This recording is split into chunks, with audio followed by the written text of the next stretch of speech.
Assalamualaikum warahmatullahi wabarakatuh. Perkenalkan nama saya Ahmad Basarang Mutakin dengan NIM 3 dari Praktikum B.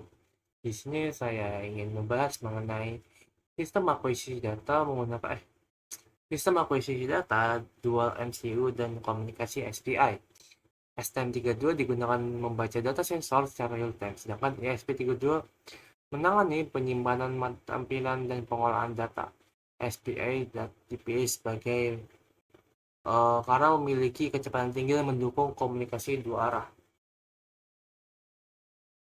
Nah, kita masuk ke arsitektur. Ini merupakan gabungan dari beberapa tahap pembelajaran sebelumnya. Tahap awal membahas dasar STM dan ESP, kemudian dilanjutkan dengan VRTOS, DMA, interrupt, dan komunikasi antar perangkat. Seluruh eksperimen tersebut akhirnya digabungkan menjadi sistem akuisisi data dual MCU. Nah, jadi proyek ini bukan satu percobaan yang berdiri sendiri, melainkan hasil integrasi dari beberapa konsep. Nah, saat itu di sini ada uh, SPI. SPI itu merupakan komunikasi secara sinkron yang umumnya menggunakan 4 jalur. MOSI membawa data dari master menuju slave, MISO membawa data dari slave menuju master, SCLK merupakan clock yang dibuat untuk master dan chip select digunakan untuk memilih slave yang aktif. SPI mendukung komunikasi dual duplex, artinya data dapat dikirim dan diterima dalam satu siklus yang sama. Karena menggunakan output dan push pull, SPI tidak membutuhkan reserve pull up seperti I2C. Nah, kita masuk ke matrix mode SPI. SPI memiliki beberapa mode yang ditentukan oleh CPO dan CPHA. CP, CPOL menentukan kondisi clock saat tidak digunakan, sedangkan CPHA menentukan sisi clock yang digunakan untuk membaca data. Mode 0 menggunakan CPH yang 0 dan CPH 0, sedangkan mode 3 menggunakan CPL 1 dan CPHA 1. Masa Slave harus menggunakan metode yang sama jika pengetahuan berbeda, data dapat bergeser dan terbaca salah. Karena itu, mode setiap perangkat harus diperiksa melalui datasheet. Nah, lanjut ke chip select. Nah, pada topologi multi-slave standar, jalur MOSI-MISO dan STLK digunakan bersamaan, namun setiap slave memiliki pin chip selectnya sendiri.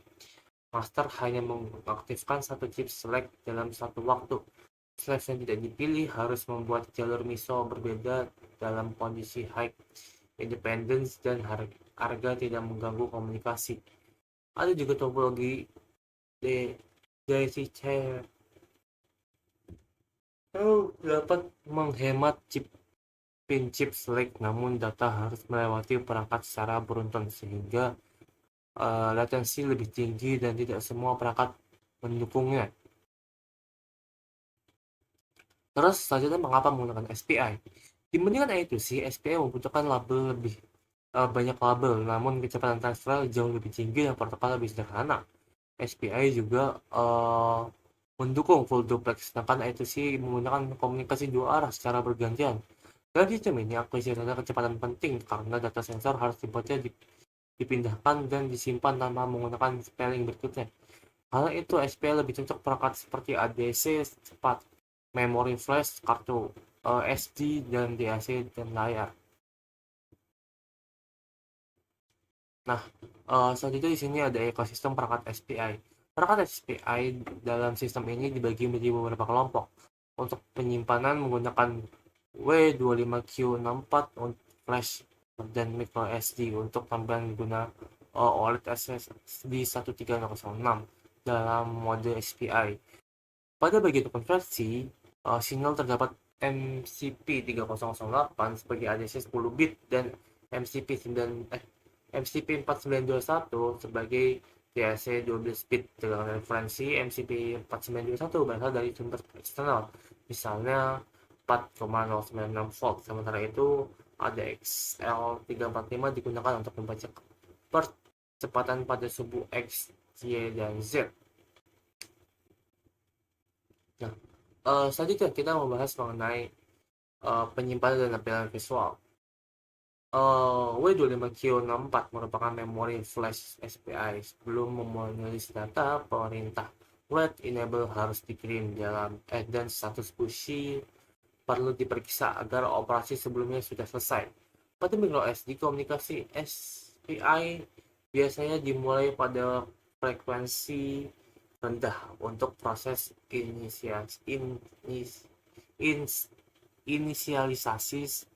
Setelah kartu siap, clock dapat dinaikkan agar proses penyimpanan lebih cepat. OLED SSD 1306 memiliki pin tambahan yaitu chip select, data comment, dan reset pin.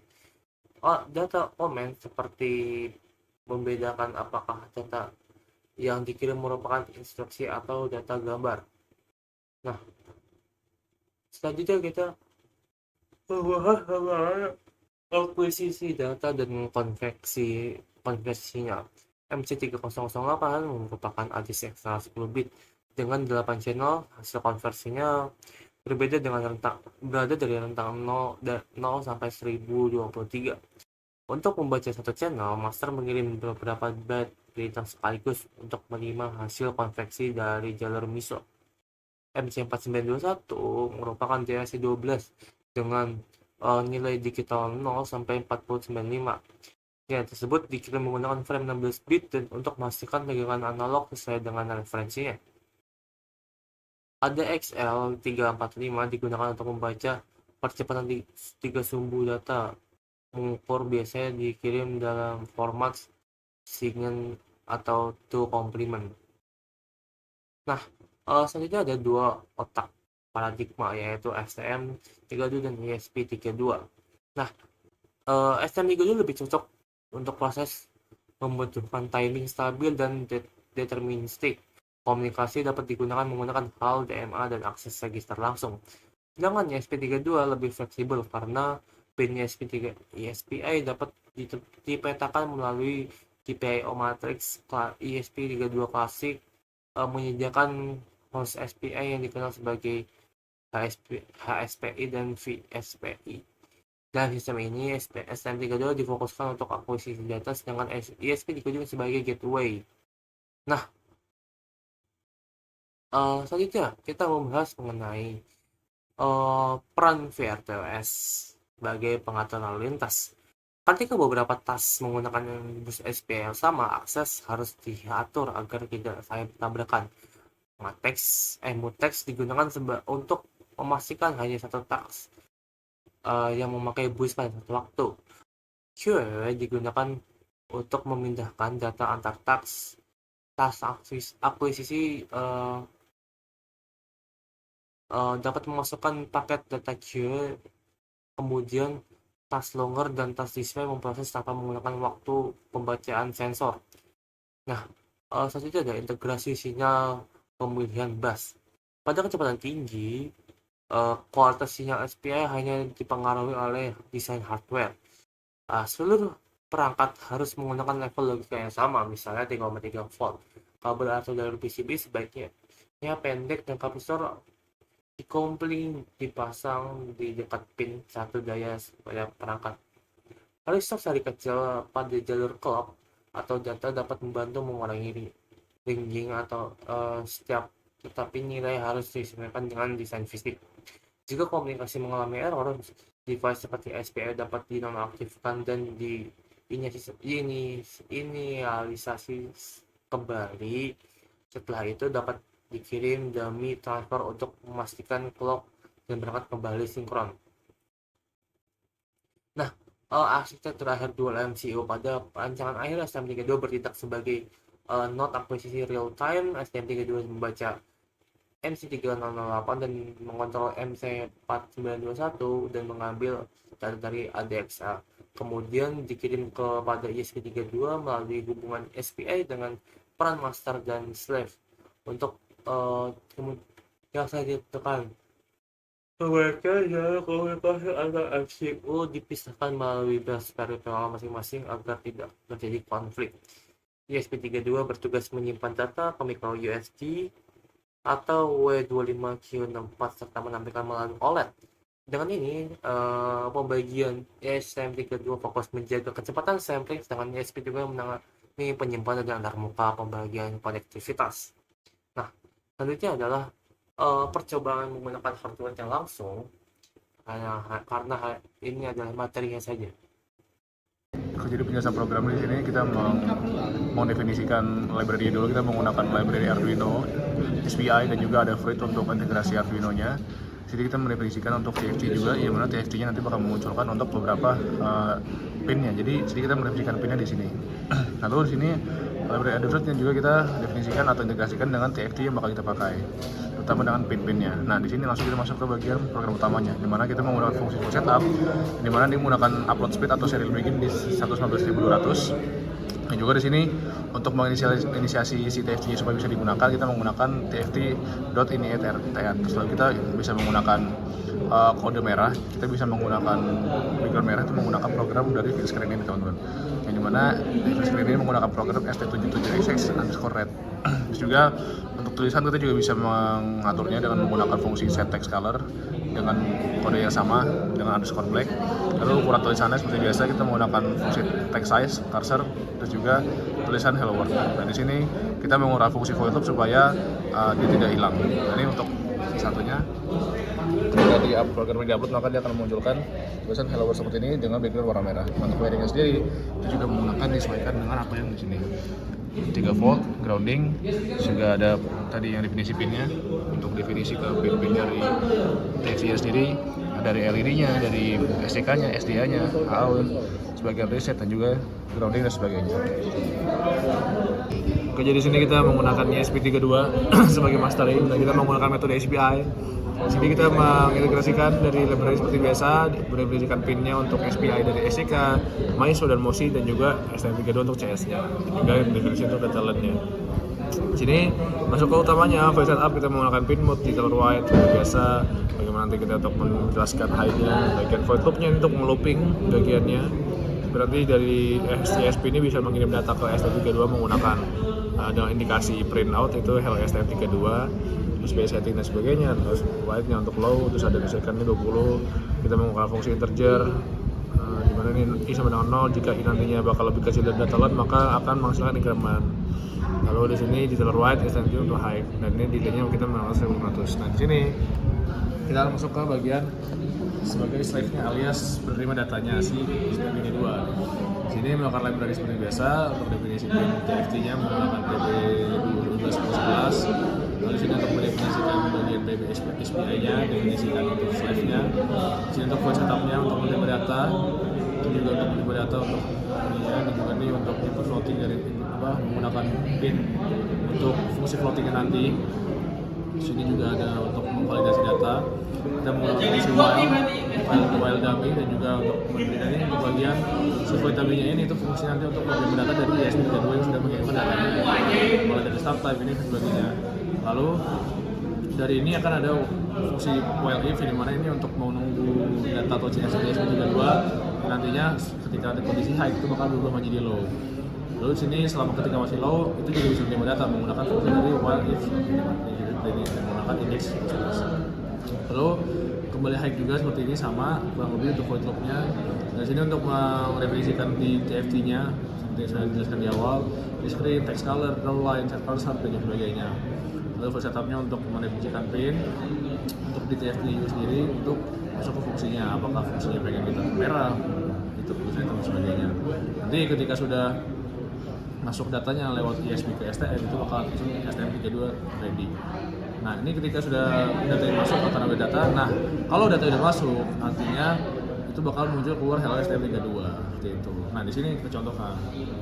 Sini, ini kan berarti tulisannya udah hello STM32 kan. Dan juga datanya udah oke. Artinya ini udah masuk data dari ESP yang dikirim ke dari ESP sini kirim ke STM32. Nah, sini juga ketika kita mendefinisikan kan bahwasannya background itu merah, tulisannya hitam, kurang lebih seperti itu. Jadi ini udah terlihat bahwasannya si ESP-nya ini sudah berhasil ngirim data ke STM karena sudah data oke. Gitu, terima kasih. Oke, kita masuk ke perjuangan 3 yang mana kita akan menggunakan koneksi SD card alias akan membaca SD card menggunakan ESP32. Di sini kita masuk program dulu, kita menginclude atau mendefinisikan library dulu. Kita menggunakan Arduino X, FC, SD, SPI. Lalu kita mendefinisikan untuk pin SPI di SP32-nya, yang dimana kita menggunakan 5 11 3. Lalu kita masuk ke bagian fungsi point print size.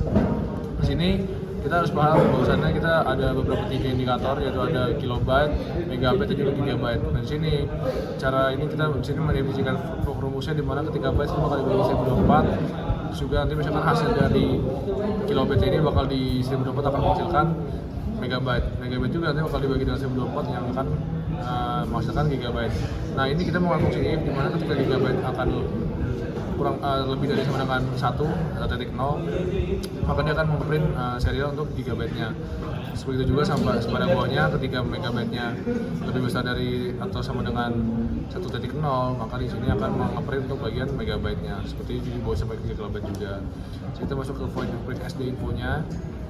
Di sini menggunakan fungsi if dan juga return. Jika kalau misalkan nanti SD card itu nggak terbaca, maka akan masuk ke mengeluarkan printout SD card yang terintegrasi. Nah, di sini kita masuk lagi ke serial print ini. Di sini kalau misalkan kita bisa membaca, ini kalau misalkan kita tahu SD cardnya seperti apa, bisa dibaca seperti itu.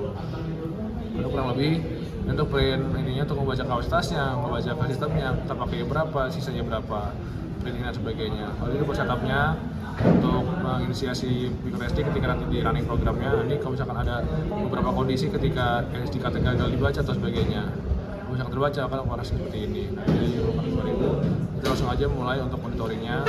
Sudah di upload, jadi nanti ketika di monitoring itu bisa kelihatan teman-teman. Nah, ini nih. Nah, sini kalau baca gitu kan, SD card-nya tipe S berapa, sini kita baca kapasitas kartunya. Berarti SD card kan kita menggunakan SDHC yang ini menggunakan SD card-nya SDHC. Nah, ini akan baca di sini SDHC, terus kapasitasnya berapa, total kapasitasnya ada 2,72 sama kapasitasnya 2,71. Nah, sudah kepakai 3,34 otomatis, nanti dia di sini 2,7 bakal dikurang dengan 3,34, maka masukkan 26,38. Oke, terima kasih. Oke, jadi ini adalah program keempat, yaitu SPI dengan RTOS. Ini untuk source code-nya kita define SD CSD pin 5, SCK pin 18, SD MISO pin 19, MOSI pin 23. Nah, untuk LED sendiri kita define di pin 2. Ini adalah programnya dengan tas 1 atau membaca kapasitas SD card lewat SPI, jadi nanti ditampilkan pada serial monitor. Nah, untuk tas 2 yaitu menampilkan hasil ke serial monitor. Jadi tas pertama untuk task 3 yaitu LED indikator status system. Jadi LED di void tasnya itu LED berkedip dengan delay 500 millisecond. Jadi task pertama adalah membaca storage atau sisa dari si SD card. Nah, task 3-nya dia menampilkan ke serial monitor. Task 2 menampilkan ke serial monitor. Task 3 yang terakhir yaitu LED blink. Dan ini adalah untuk wiringnya. Ini kita pakai modul SD card modul dengan microcontroller yaitu ESP dan LED dengan resistor 220. Nah, ini untuk tampilan pada task 2 yaitu menampilkan pada serial monitor.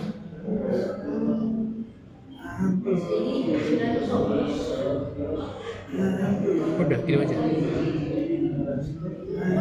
Ini task 1 dan task 2, ini task 3 LED blink yaitu mengindikasi bahwa pembacaan SD card berhasil. Dan terima kasih.